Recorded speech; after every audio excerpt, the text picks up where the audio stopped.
Podcasting. My name is Bill. I've been podcasting for about 2 years now. I started my podcast back in May of 2006. I'll give you a little history on how I started so you know where I'm coming from. Around 2006, my local city council, in their infinite wisdom, decided that they weren't going to fund my local library anymore, and therefore cut off any source to new materials. Now, not exactly a man of a great wealth, I was a little annoyed by that, and went to other sources for entertainment, and one of them I found was audio, specifically audio books, and I started searching the internet for that sort of thing. Now, one of the things in my quest for something to listen to and engage my mind instead of new books, I got into scanning the internet at first for old radio shows, and then that kind of ran out on me. I found that I got an MP3 player and found that podcasts were a big thing, and I started listening to many podcasts and started contributing to them, thinking, well, this is fun to do. I have a microphone, and I can send in the recording. Now, back then, I had a little stand-up microphone with little basic $5 ones you can buy at the store. And they were fine for just on-the-spot recording, because you could just point it at your mouth and speak. But that's all it was really good for. Now, after contributing to about 2 or 3 shows, I found, man, this is fun. And I thought, well, I have a computer and a mic, and maybe I can do this. And after I guested on somebody else's podcast, he named that particular episode Ramble with Russell. And it caught, and I thought, I can spare a bit of money a month. I can do my own podcast. Now, I go with Libsyn. It's one of many podcast providers out there. Now, when I started, and they had a pretty good rate. Now, their address is www.libsyn.com. Now, they only charge $5 a month, and that's for 100 megabytes of storage space. And they also give you a blog space with that. Now, if you're starting a podcast, that's a great way to go. It's $5 American, which now is $5 Canadian. So really, $5 a month, you have your own personal blog space. And you can post episodes, plus put in a blog comment per podcast, just outlining what each of the episode is about. I find that's really helpful. You can also just put a regular blog up there, but I just stick with just describing what's in my show. Now, when I started out, as I said, I first had just that pointy mic, but I felt that, unfortunately, with that one, it carried a lot of ambient sound, and really wasn't good if you wanted to just do a long recording longer than just 2 or 3 minutes for a comment for somebody's website. So what I did is I went down to a local electronics store. I'm not going to say who it was, I don't need free advertising. I went down and found a simple earphone to lanyard microphone with a mic just hung down here with a mute switch. I got on sale for about $14, which wasn't a bad deal. Now that little microphone lasted me for a year. And the only thing that really killed it, and I'll warn anybody here, if you have small dogs, don't put it in the path of small dogs, because they will run by and rip it off your head. Or they will run by and they'll destroy it. And if you have small children, that could be a problem. So, and that's $14. Now it's a decent mic. The only problem with it was it hung here. And occasionally, if you moved back and forward, it would bump, bump, bump. And that was a bit of a pain, and you had to kind of watch yourself. Now, yes? So you're saying it would rustle? Yes, occasionally it would. Now, one of the things I used to do for field recording, what got me to this, I started off with this little device here. This is an Auto Baby. Now, I got this for free as a gift, as a Christmas gift. Now, it's a simple little player recorder. As a nice screen. Now, you're saying, why would you light it up? Well, the thing stopped working on it. The reason I stopped using it is the USB port, unfortunately, stopped connecting.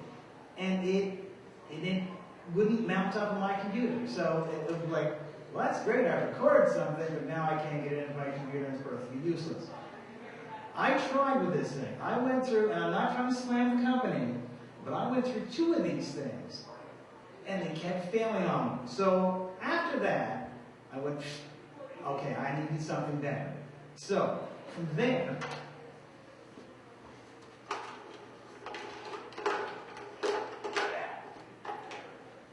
as he graciously moves his stuff closer, I, in my infinite wisdom, thought, well, you know what, I need a different recorder. So I picked up one of these, and this is the RCA unit. Regular recorder runs, that's my bad, runs on 2 batteries. Trouble with this one, and I caution anybody, when you're buying a personal recorder, biggest thing, no USB port. Now that can be a problem. The easiest way to record something, get it right to your computer, is via USB. What happened with this one, because it didn't have a USB, is the only way I could get sound into my computer was playing this back with an external microphone connected to my computer and getting that 2nd generation sound. And not to sound like much like an audio geek, but 2nd generation sound sounds incredible. And the last thing you want to do is put something in the web sphere, the podosphere, and make it sound like crap. So, yeah, so that was a failed experiment, unfortunately. Then I went to this. Now, this is a little Sansa. This is what I mainly use for my personal recorder now. Now, it runs off a battery, which is a bit annoying. But the single battery, if you're not playing it, will run for a pretty long time. This is also a MP3 player and an FM radio, which I hardly ever use. But the recorder itself is pretty good. It's a small little Wii mic, not that very big, but pretty powerful. What you want to watch with it is essentially how close. I'm a bit of a loud talker, so I try to keep it far away from me, but close to somebody who can be quiet. It'll save you a lot of post-editing work if you just watch the audience. Now, and then basically, my equipment involved, I also went to another one of these RCAs as a backup, but this time, I made sure I got one with a USB port. It's always good to have more than one as a backup. Occasionally, if I record, and I'm not so sure how the quality, I'll either record like this, or I'll have 2 with me. The last thing you want to do is run out of battery power, or run out of space and battery power, so it's always good to have a backup. That's just me. This cost me about $50, which isn't bad. Around $20 or $30 for this. Same thing with this one. So again, you can still get a lot of stuff under $100. Now, after that initial microphone of mine that died due to a year of abuse of dogs and just using it, I invested. Well, I went down and said, well, I need something to hang on my person. I went and bought one of these. Now, this is a Logitech headphone one. Now, the advantage to this one, as opposed to the other one, is the microphone is here by your mouth. Therefore, it's not dangling near your chest, therefore none of the bouncy. Now, with wired, it is cheaper, but there is a precaution you have to take. It is hooked to your head. So again, you have to worry about people rushing by you or anything rushing that's going to yank off your face. I've had that happen. And if you're in the middle of a recording, it doesn't sound like great. One of the things you want to get, and you don't, again, this costs you $15, honestly, is a mute switch for a headset. If you have your computer or a studio in any kind of open environment, if you don't have a closed door and you can't shut out outside noise, invest in one with a mute switch. It will be a lifesaver. Say you're in the middle of doing something. Say it's your 50th take or 10th take, trying to get this recorded, and suddenly you hear somebody come to the door. You can quickly mute it, pause the recording, take care of that, come back, unmute it, unpause it, keep going. You don't have to start over again. Or if the dog suddenly starts to bark. It really does help. Also, this one does come with a noise eliminator, which I have felt has helped me in the past when it comes to cutting down background noise. And if your computer is not in the most ideal spot, which mine isn't, you definitely want to invest in that. Again, $15-20 this costs me. Now, you're saying, what's attached to this? This is a device. Now, I mostly bought this because the inputs for this are 3mm. Now this is a USB input. Now, the main purpose of this, now as well as podcasting, I do a little internet DJing. Where I found my DJing is that my audio, with just this alone, without this connector, is really low. And when you're trying to speak, it comes out middle like this, and your music is extremely loud. So people are going, what? Can't hear you. And it's really annoying. And I actually DJ in Second Life. And people would complain and say, I can hardly hear you talk. And it's really hard. What this does, this will filter the sound in so that you can have your microphone setting up, but it doesn't have to crank to high heaven for them to hear you at a proper level. Without it, just these inputs alone, it's way too low for streaming your voice. It's fine if you're just going to go directly into the computer. If you're going to stream, again, this is a $14 little piece of add-on. All you need is a spare USB port. Works wonders. You can get this in any kind of radio, any kind of electronic store. This one is made by Nextech, I believe. Some of the other websites you'll want to look into for, this is just affordable ways of podcasting. A great site for conducting interviews over the internet, and you probably heard this already today, is Skype. Terrific website.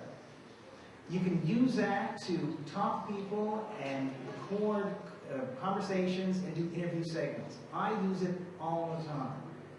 Great. Now, when you run Skype, two things you gotta be concerned about. One, don't have a lot of applications running in the background, especially internet heavy. It will actually affect your signal strength and cut down the quality. So you want to make sure you shut down as much as you can when you're running it. A great add-on to Skype that I use is Pretty May. And you can get that at www.prettymay.net. Now, currently they offer a 15-day trial, free trial of the program, and then if you want to buy it, it's $24.95. Now, when I first downloaded it, the trial was unlimited. Now, one little thing I noticed, and if you ever get into like, let's do another update. It shouldn't affect anything. When I was using Pre-Made, I used a free version that was a trial and continued to use, and had a 30-minute time limit on it. I updated it recently, and suddenly I had a countdown clock of 15 days. It went dun dun dun dun. It's useless to you now. And I had to go backtrack and find an earlier version of the setup, reinstall that, and got my unlimited free trial. So just a warning to you, sometimes updating free software, it can backfire. Sorry, what's the name of that software again for Skype? It's called Pretty May, www.prettymay.net. Yeah. I've got a hot recorder that works very well too. Really? Okay, I've been looking for ones. Yeah, I think I paid like $23 or something like that. The same thing, you get a free trial period, then you can upgrade so that you can record something that's longer than like 2 minutes. And I find it works pretty well in terms of audio quality. Yeah, I mean, even the $24.95 isn't a bad price. Hot Recorder. Is that www.hotrecorder.com for everybody? Yeah. Okay, yeah. Those kind of solutions are great, cheap solutions, folks. You can get amazing quality interviews over the internet just through that kind of source. I've got people through Germany, the UK, on my podcast because of Skype. Now, you're saying, what if some people are Luddites and don't want to use the computer? Now, I've run into this. I actually have 2 interviews scheduled for March, and I have this problem. One of the things that I'm trying to get set up is a Skype number. That will allow the people to call this number, and then I can record through Skype. Now, currently they're charging $20 for a 3-month subscription. Now, I had to do it through bank transfer, so it's taking me forever. But I believe you can do a lot quicker through a credit card. They're calling from a regular line, though, because you lose audio. Pardon? They're calling from a regular phone line, to your Skype line. When you lose the audio quality, because they're going through the phone line. Yeah, you do sacrifice a little quality. You will get slight phone quality audio as opposed to a direct Skype-to-Skype connection. But if that's the only way you're going to get an interview, that's unfortunately sometimes you have to go with that and hope for the best. That's some of the sacrifices you make with the internet, unfortunately. A great free source audio editing program that I use, and it's still free, is Audacity. And you can get that at http://Audacity, AUDACITY.sourceforge.net. Don't go to audacity.com, that's a totally another website, and they'll redirect you. That is a great site. It's free editing software, really easy to use. It's all multi-track and open source. Now, I have friends of mine who go, oh, use Adobe Audition. I haven't figured that out yet. It's a little complicated. One of these days I'll go around it. But Audacity is cheap, easy, and it's still pretty good. It allows you to fade in, fade out, do effects. I've done this week with 88 shows, and I still like it. Yeah? Do you have a PC? Yes, I currently use Windows XP 2nd edition. I did start the show on 98 though. Only went up to XP because I had programs that I needed to do it with, but you could do that in 98. I've heard that on a Mac you can use GarageBand, which is like the Audacity for. Yeah, I haven't had a lot of experience playing with the GarageBand, but it is a great podcasting tool. Pardon? Isn't there a time limit to go on GarageBand, how much you can record? You can chop it up into anything. I'm not sure the limit with GarageBand. With Audacity, there really isn't any. Now, mind you, I typically put together a 30 or 40 minute show. Depending on how many tracks I'm doing, how much audio, it can take 20 minutes to render them all to one MP3. That can vary. I find if you start doing a lot of things, and then you're trying to export it out to an MP3, it will slow down the process, but it's still not bad. Also, I've experimented with different exporting down rates. I originally did it at 64 millibytes per second rate, and I had a friend of mine say, your music quality sounds like crud. So I bumped it slightly up to 97 and got a better response with it. Now mind you, I bumped my Libsyn subscription up to $10 a month for 250 megabytes of web space. But that's still not that high price to pay. I was just going to say with Audacity to be careful if this has happened to me a couple of times. My show is heavy in production. I have a lot of different tracks with stings everywhere and all that kind of stuff. And the more I load it up, the more it's likely to crash. Yes, I So will. save often, and if you have a heavy production show, you might want to think about spending money on something. Yes, I will. This is the rule of computers. I will say to anybody: if save often is never a bad idea. I've been caught with that, where you get a project, you get all these pieces together, you're thinking, man, this is going to be great, and then it crashes, and you haven't saved it. So yeah, it never hurts to save often, especially if you start making big changes to a project. You start moving a big chunk of audio here, you make a major edit there. I don't care what you use. Save often. Computers are computers, Mac, Windows, they crash. Things can lock up. So, yeah, best advice to anybody, never hurts to save enough time. Now, another great way to really save money when it comes to music and a podcast.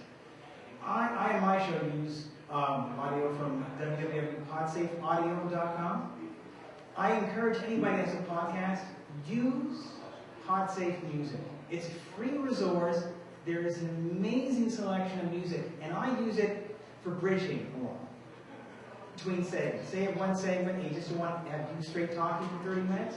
You want to space them out? PodSafe Music is a great, effective way of using new music while promoting artists.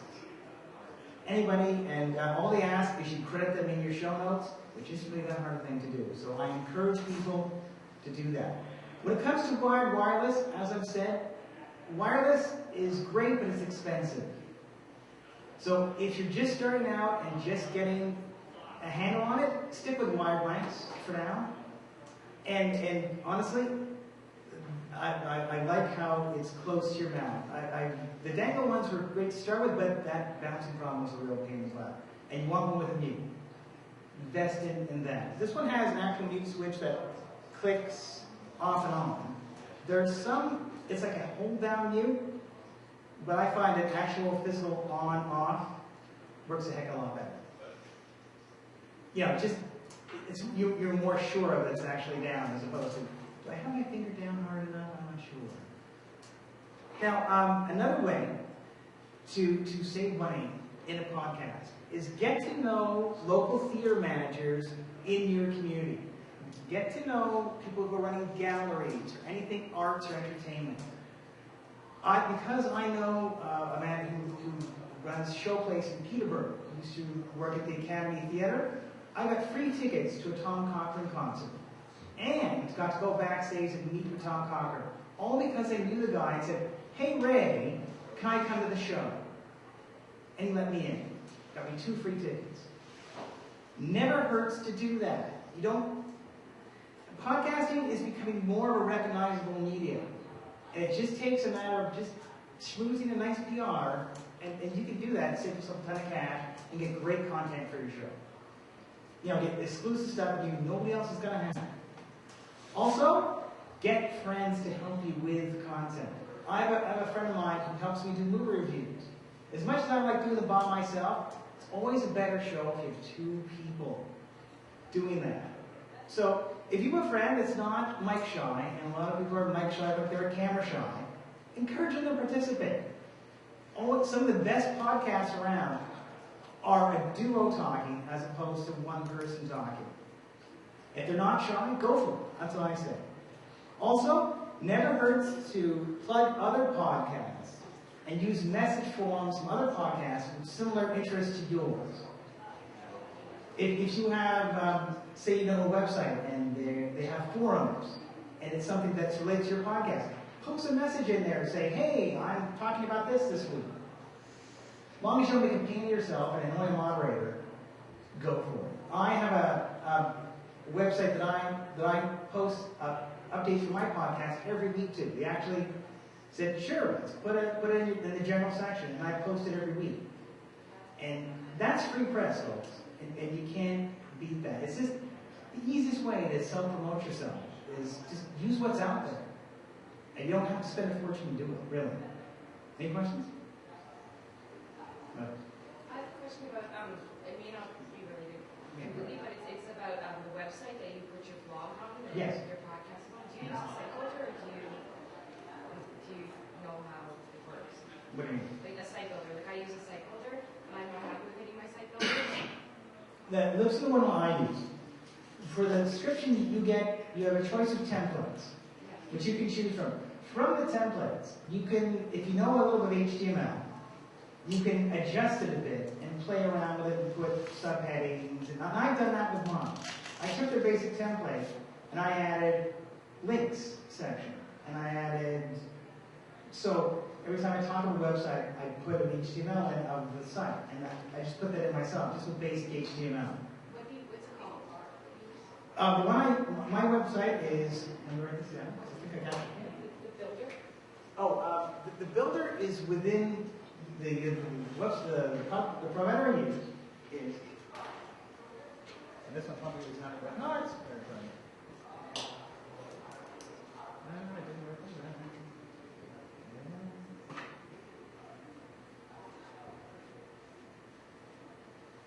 it.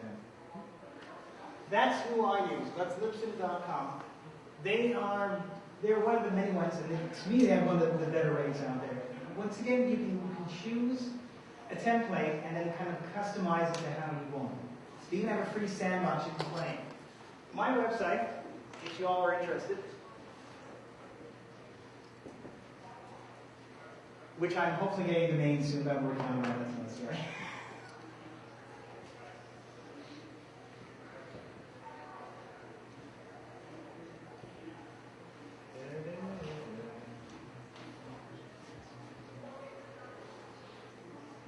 That's my website right there, randomlibsyn.com. I encourage anybody, the main thing you want to do with podcasting, speak about what you're passionate about, speak about what you enjoy, once you get that audience, try to gauge them as much as you can.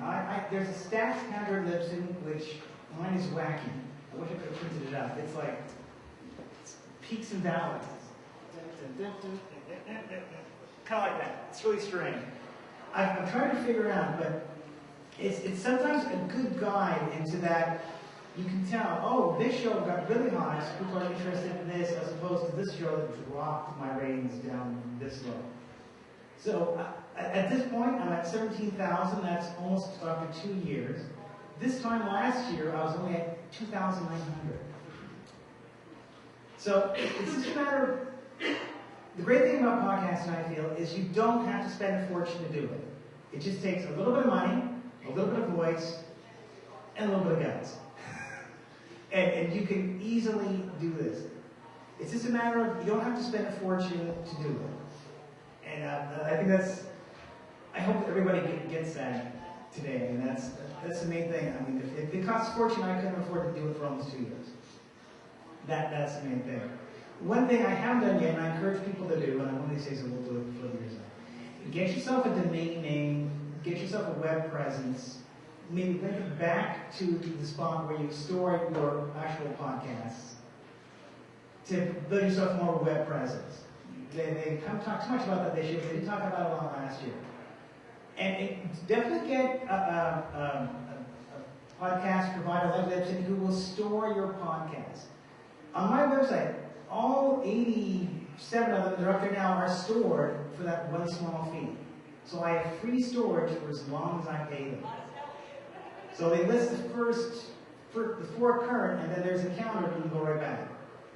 And that's a pretty big deal. I don't know how much web space I'm eating up right now. That's a lot of web space. And unless you can pay your own website, that's a great storage alternative. And,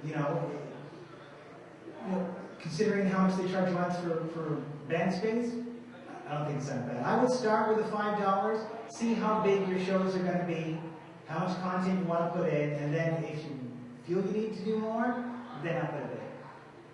But, 100 megabytes a month is pretty decent if you're going to do a weekly show. That's really, any other questions?